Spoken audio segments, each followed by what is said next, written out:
Yo, what's going on? This is John Ross Marcus Cox here, back at you with the Way Too Much JRMC podcast. Hope everyone is having a good start to the weekend here.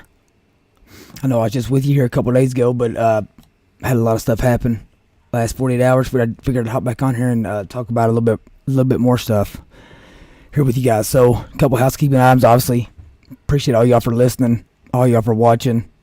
You find me on YouTube, Rumble, Way Too Much. Just search Way Too Much JRMC. That's the video platforms. You find me on all the audio platforms as well for the most part. You got Apple, Spotify, Amazon, Google, iHeartRadio, all that good stuff. So, yeah, appreciate all you guys. So yeah, like I said in my last show, I've spent my last 3 days pretty much on the phone with state legislators pretty much constantly.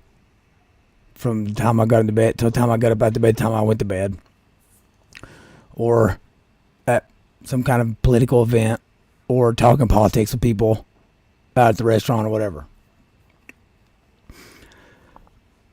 And I keep coming back to this like new, or this thought that, and I've felt this way for a while, but I'm just totally convinced of this.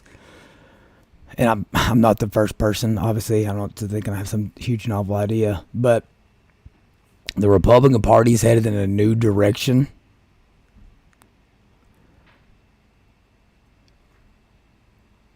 And I think we've got some stuff from last Tuesday to really put that into concrete terms to show you what I'm talking about. So you'll probably hear me using the term like country club Republican all the time. You know, like old school Republican, Chamber of Commerce Republican, whatever. What I basically mean is like the Republican Party as it has always been. The old white guy, you know, with his slacks and his button up shirt with a blazer on at the club, you know, either about to go play some golf or sipping on some whiskey on the rocks. I started to use some kind of whiskey name, but I don't even know what kind of whiskey that rich people be drinking. People that really all they care about is keeping taxes low.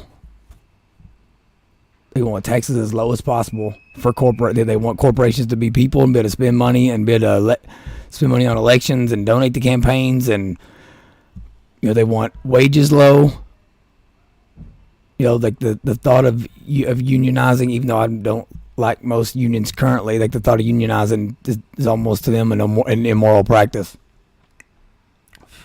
People that want to think that everybody's just lazy, and that's why they're on food stamps or whatever. We just need to yank the rug out from underneath them and force them back to work, whether regardless of whether if there is any work anywhere around them to even do if they wanted to do it, right? And I hear what they're saying, because here in Kentucky, I think we have like a 56%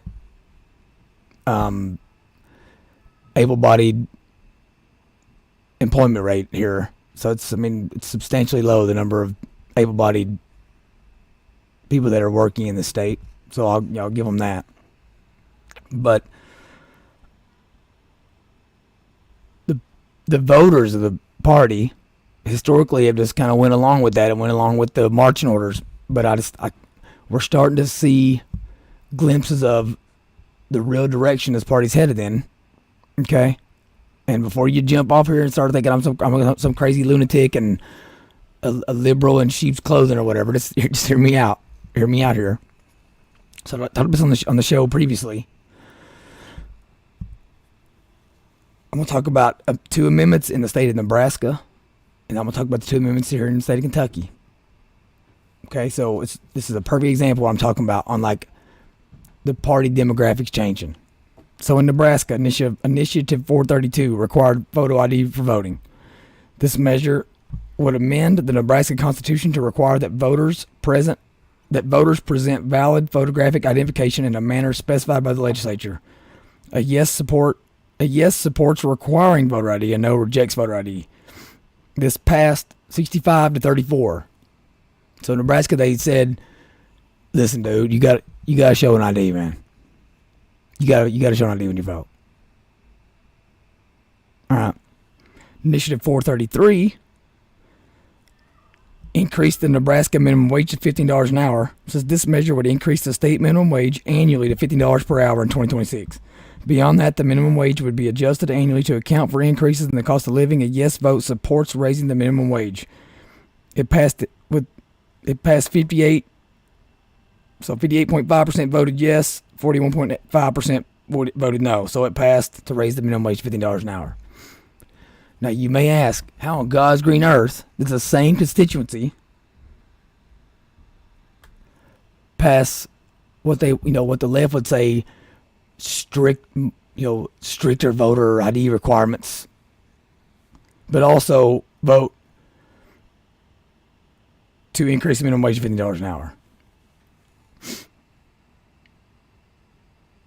It's because it's normal people voting, and they ain't listening to what the Republican Party leadership and Mitch McConnell and all those people, what they're telling me more.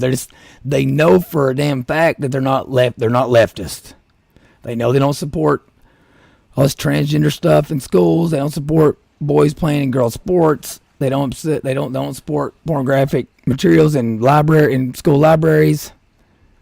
They don't support communism. They don't support this mass illegal immigration and open borders. They know they don't do any of that. They know they're not that. Okay. So they know they can't vote Democrat. But they also know they're not the top. They're not out here thinking like just because you ain't working means that you're a lazy piece of you know what.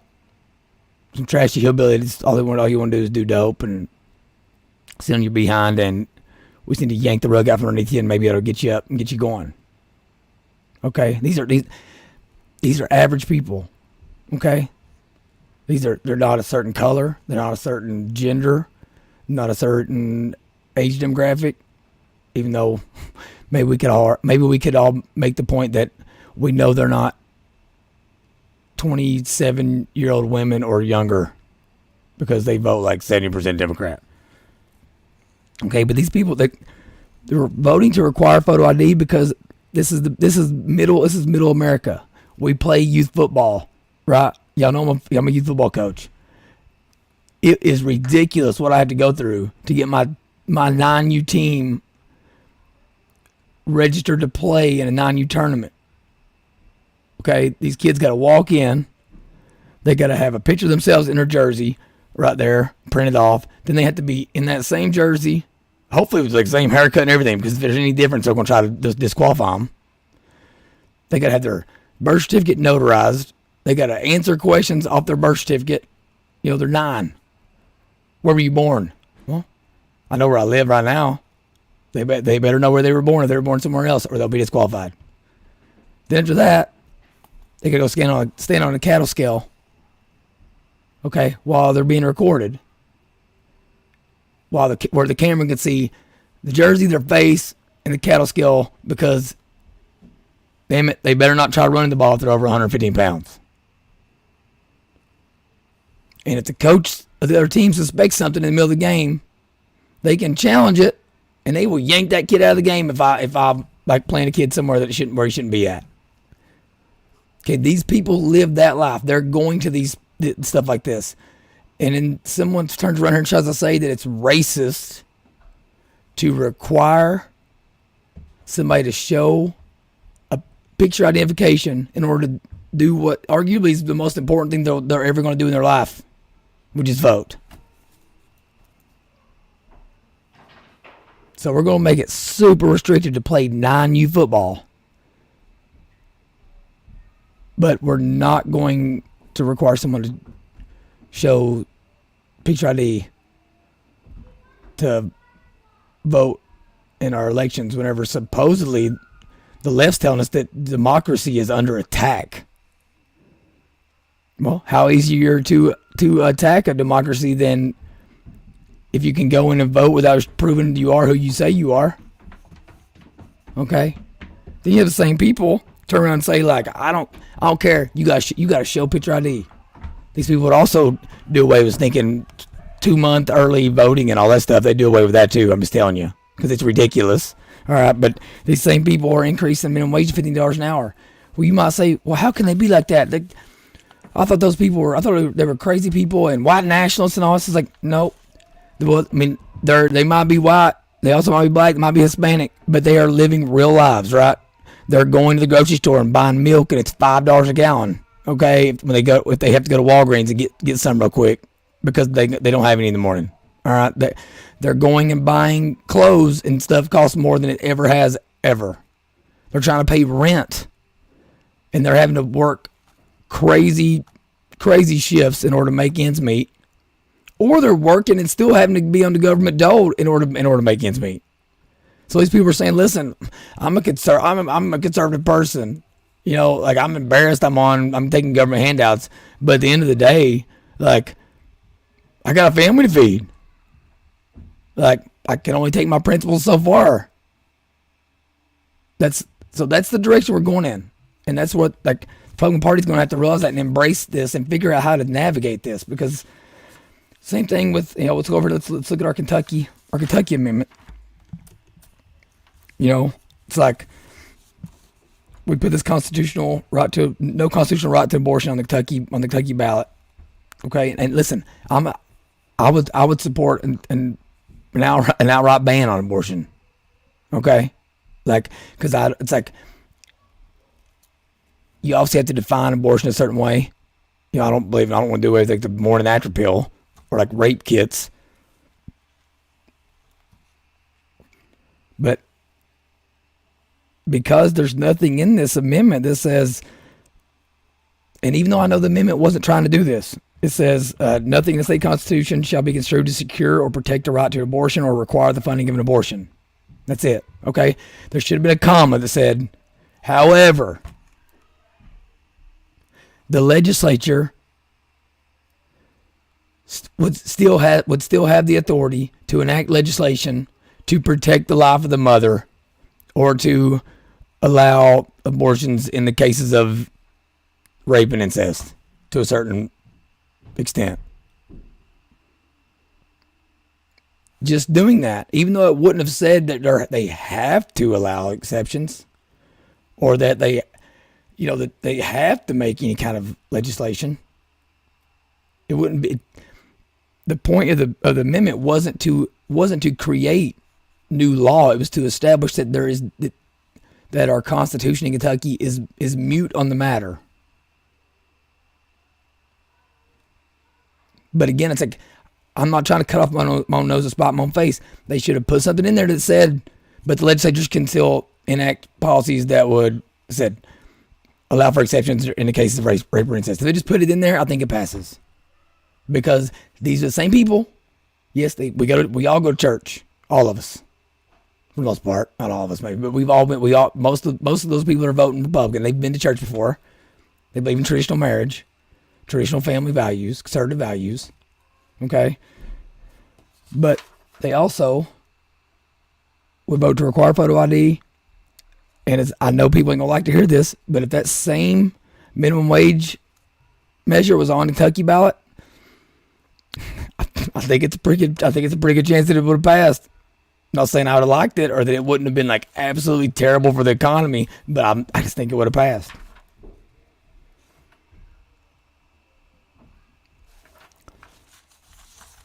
So, again, like this whole, this one's going to be a shorter one because I'm trying to get better at doing shorter podcasts.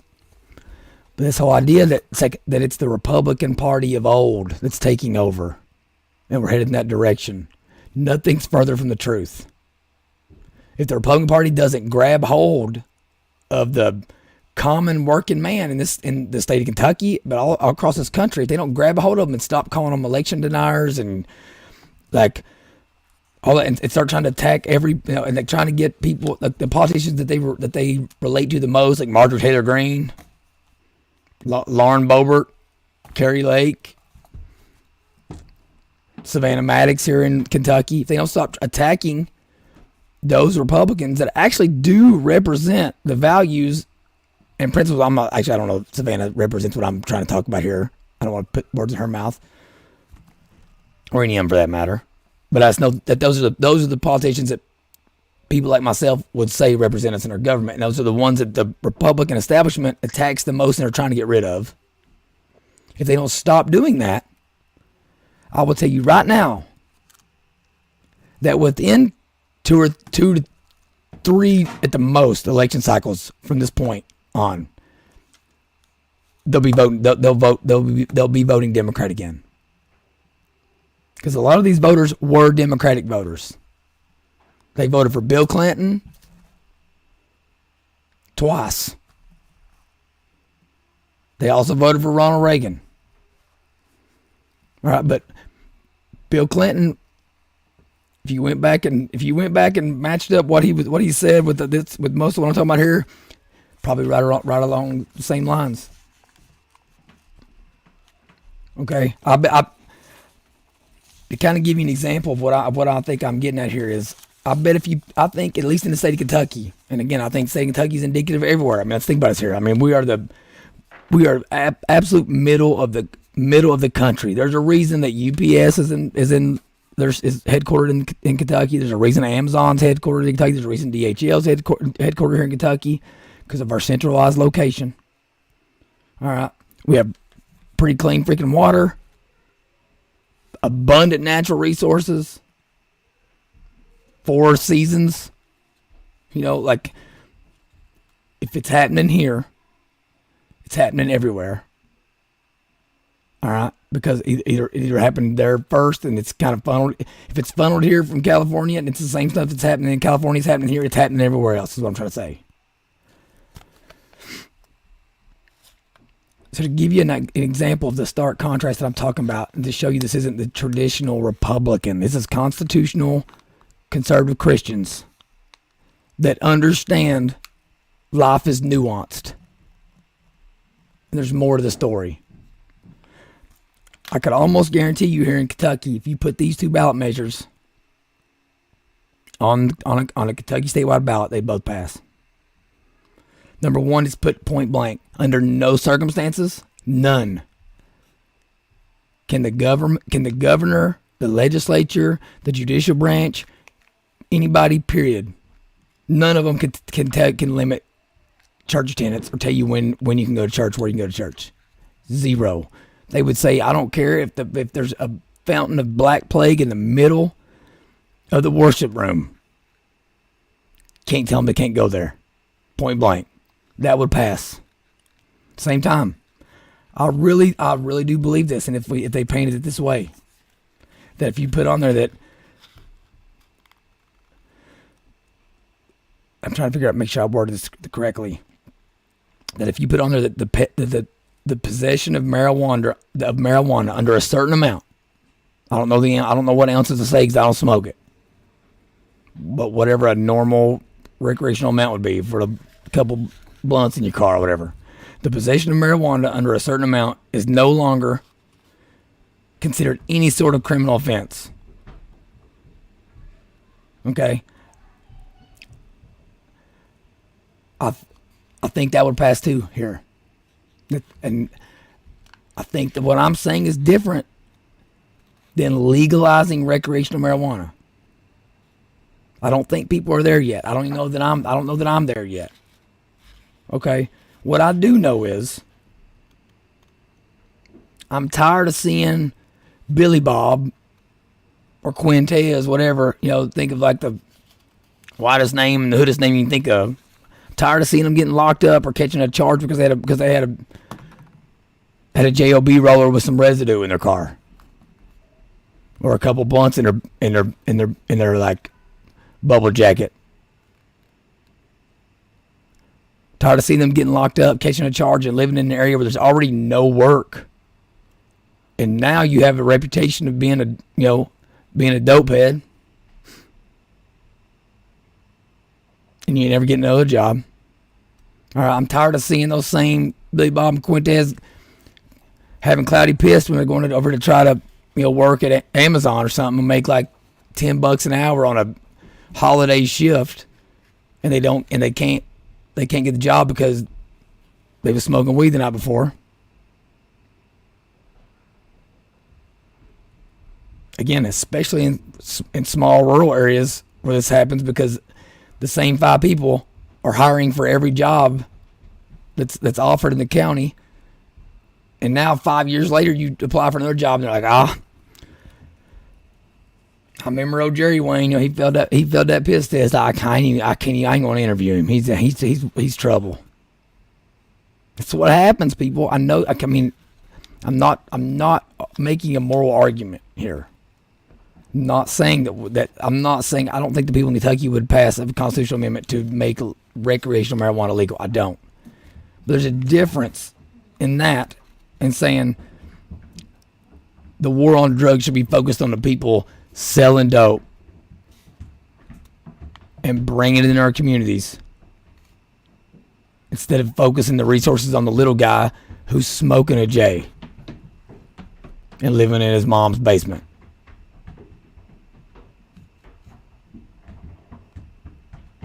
There's a difference in that. Okay?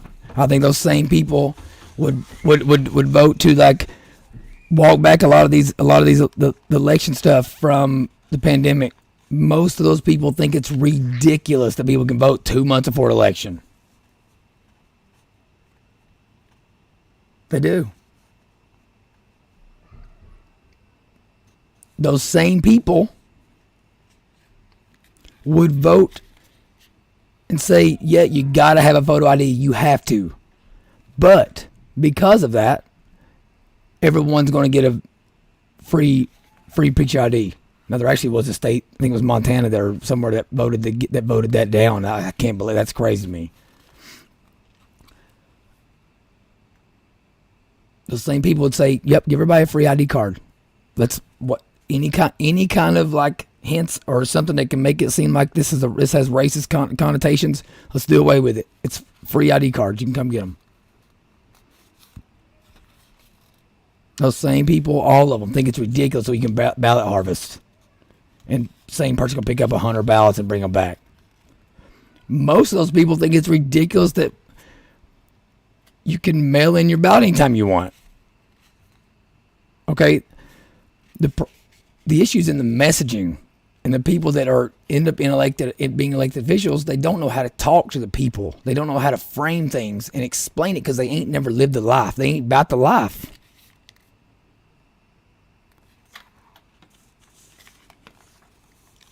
All right, these same people, as soon as the Republican Party or a Republican candidate starts to talk about tax rates and how they got to get them lower and get them to zero and all that, they tune you out immediately, myself included. Maybe it's right, maybe it ain't. I'm not saying the tax rates shouldn't be at zero. I'm just saying that, like, if you want to get these people energized and you want to get them to support you, there's no reason to talk about taking tax rates to zero. You're Republican. We figure you're fiscally conservative. So whatever.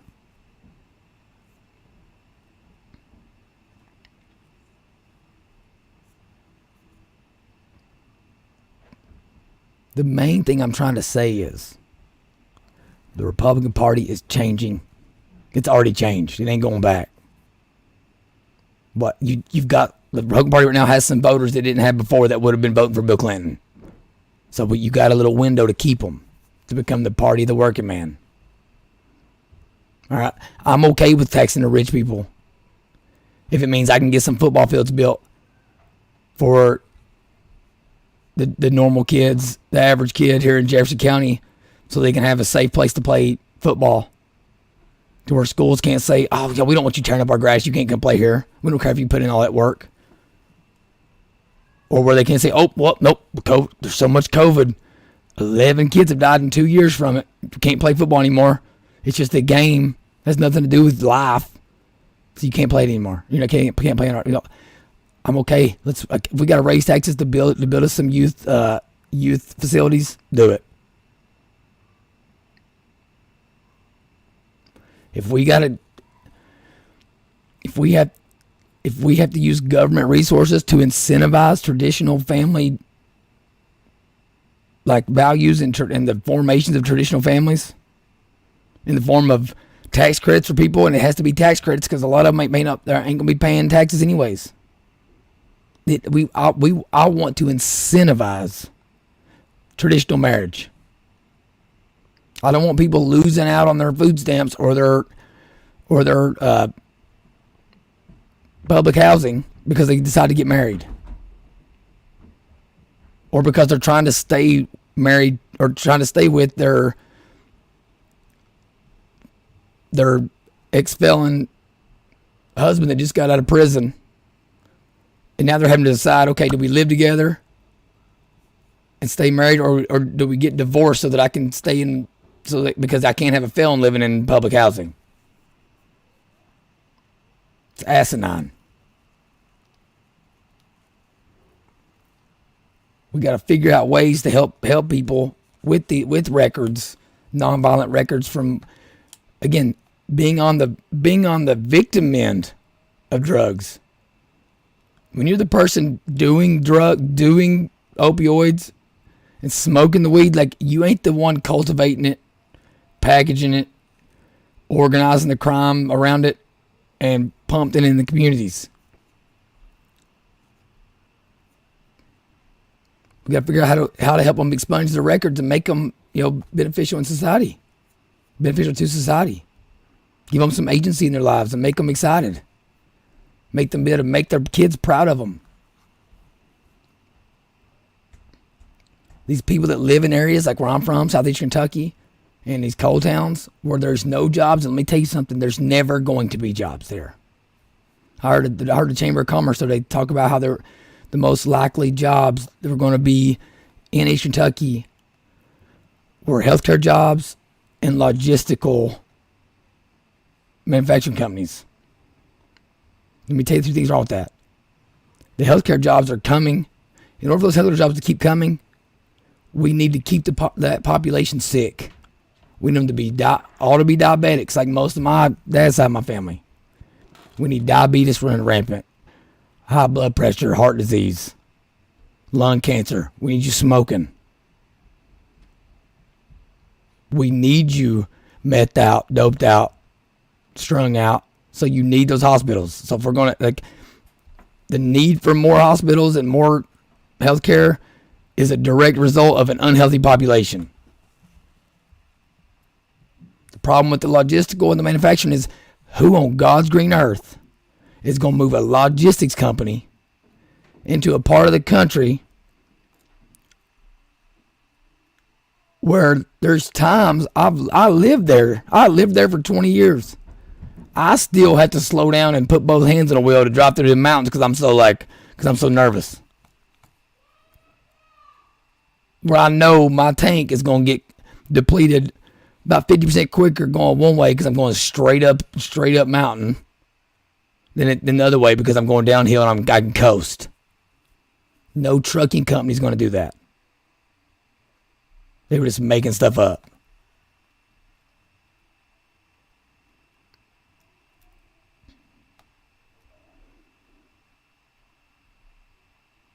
So just because I'm telling you how it is, and telling you that it's not as simple as legal weed or not legal weed. It's just not that simple.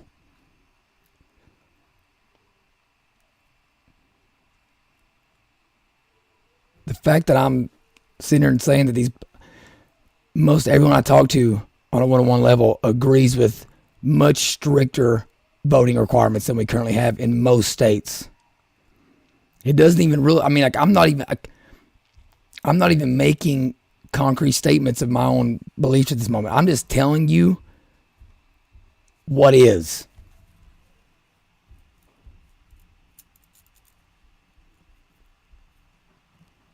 And the Republican Party has a perfect opportunity because the left is so outrageous and wants to outright encourage children to be pushed into confusion and lives that statistically are proven to put them at higher risk of self-harm, suicide, depression, anxiety, by not being honest with them that a boy is a boy and a girl is a girl. Okay, they are outright saying to your face, we don't want to tell parents if their minor child's pregnant. It's up to them to tell them. They want to put kids on school boards and give them a vote. Whenever us adults in the room, myself, ain't no 16-year-old in this United States of America that's prepared to make a decision like who's running our state or our country, who's making financial decisions for millions of people. I'd argue there ain't no 18-year-olds, probably ain't no 21-year-olds. I wasn't. I voted. I was unqualified.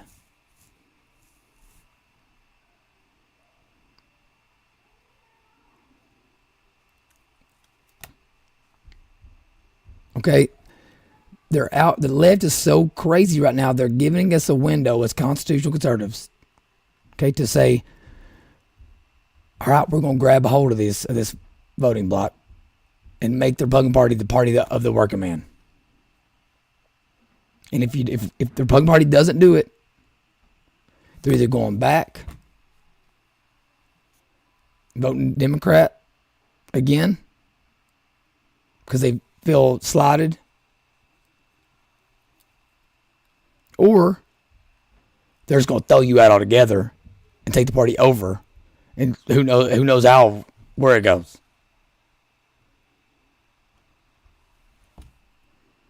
So we have a unique opportunity here, and those two amendments in Nebraska give you a perfect window into the average working class American. Nobody can sit here and try to tell me that Nebraska's some crazy lunatic leftist state. It's not.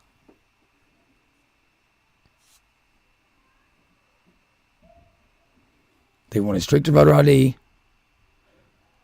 but they want the single mom to be able to afford milk and groceries. Will the Republican Party continue to push them to the side and act like their concerns aren't warranted, like we are in Kentucky? How they are? We can't get anything. COVID mandates passed. Vaccine mandates passed. We can't protect employees. We're still protecting corporations because we want them to be able to tell they're private, so they should be able to tell employees whatever they want them to do. They don't have to work there. Shut your mouth. If you really believe somebody should have to make the decision to walk away from a job that they want to work in a state where only less than 6 out of 10 working body people are in that are willing to do that, okay, are willing to even work at all. So you think it's okay? Do they have to make a decision on whether to take a shot and so they can work a job they want to work, or quit because you want the rich people and the corporations to be able to do what they want to do? Well, listen, that ain't the America I want to live in. It just isn't. I don't want to live in America where you think the legislature, you don't think the governor should be able to shut down churches, but the legislature should be able to come together and vote and be the adults in the room and vote whether, it's just too dangerous for people to go to church. If you think that, we are not friends.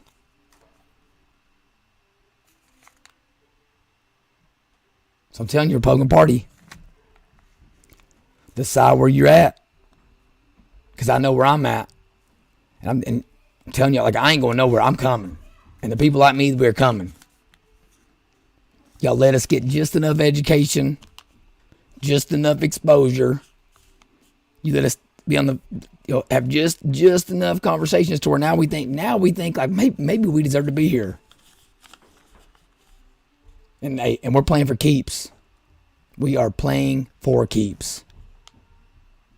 All right. I appreciate you guys. I'm going to get off here. It's my daughter's 7th birthday, so I'm going to get up here and say hello to her and listen to her beautiful voice, sing and play her little ukulele. Appreciate all you guys for listening. I'm totally interested in hearing what y'all have to say, and if y'all think I'm a crazy lunatic person, I really want to know. So again, look me up. Way Too Much JRMC, Twitter, Facebook, Instagram, TikTok, yada yada, all that good stuff. Look me up, comment, share, subscribe.